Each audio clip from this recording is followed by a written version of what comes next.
Si mabaya. Lakini nilitaka nikwambie Bwana wenu. Naam Mwalimu wa Dunia. Usitegemee sana yeyote katika maisha. Hata kivuli. Kivuli kinamwacha mtu pindi kiza kinapoingia.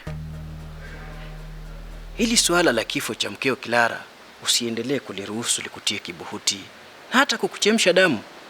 Washoni wa nguo wanajua kila anayetaka kutia uzi sindanoni anajua thamani ya mate.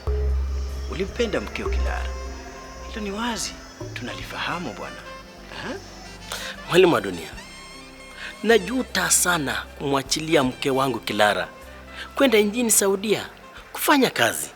Sikujua kwamba atatumika kiwango cha kufa. Ai. Hata hivyo, nakushukuru sana Mwalimu wa Dunia.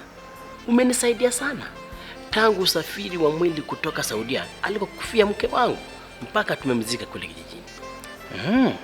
Darajani hapaegeshwi gari. Ni masuala tu ya kujifundisha kwamba nchi za ughaibuni kama vile Saudi Arabia, ijapokuwa zinanadi na kuahidi nafasi kubwa za kazi, naam, sio kazi za kutegemewa 100%. Ni mafundisho. Tunapaswa kutegemea tu taifa letu. Kwamba